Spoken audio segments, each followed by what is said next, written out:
થી છલોછલ આ યુવાનોને આર્મીમાં ભરતી થવું છે। ખુલ્લા પગે ડામરના રોડ ઉપર લોકોની વાહનોની અવરજવર વચ્ચે આ યુવાનો તાલીમ લઈ રહ્યા છે।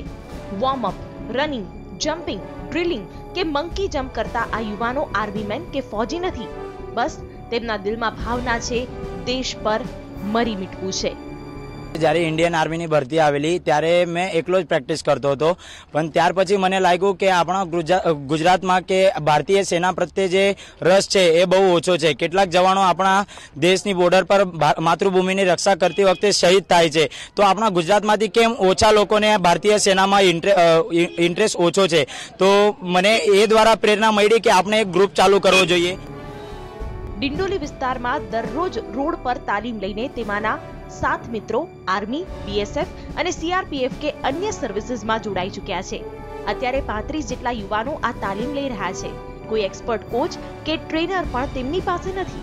સાધન, સવલત કે સહાયતા નથી, પણ મનમાં સપનું અને દિલમાં જુસ્સો છે ભારતીય સેનામાં ભરતી થવું છે।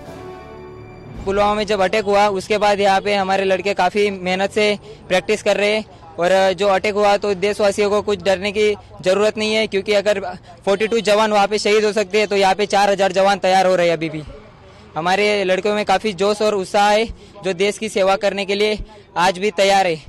TV9 ગુજરાતીની YouTube ચેનલને સબસ્ક્રાઇબ કરો અને બેલ બટન જરૂરથી દબાવો, જેથી દરેક વિડીયોના નોટિફિકેશન તમને મળતા રહે। હાઉસ ધ જોશ, હાય સર, પૂરી ફિલ્મનું આ વન લાઇનર આજકાલ લોકોના દિલ દિમાગ પર છવાયેલું છે। જો કે ફિલ્મી ડાયલોગ નહીં, પરંતુ હકીકતવાળો જોશ આ યુવાનોમાં જોવા મળી રહ્યો છે। પારુલ મહાડિક, TV9 સુરત। TV9 ગુજરાતીની YouTube ચેનલને સબસ્ક્રાઇબ કરો અને બેલ બટન જરૂરથી દબાવો, જેથી દરેક વિડીયોના નોટિફિકેશન તમને મળતા રહે।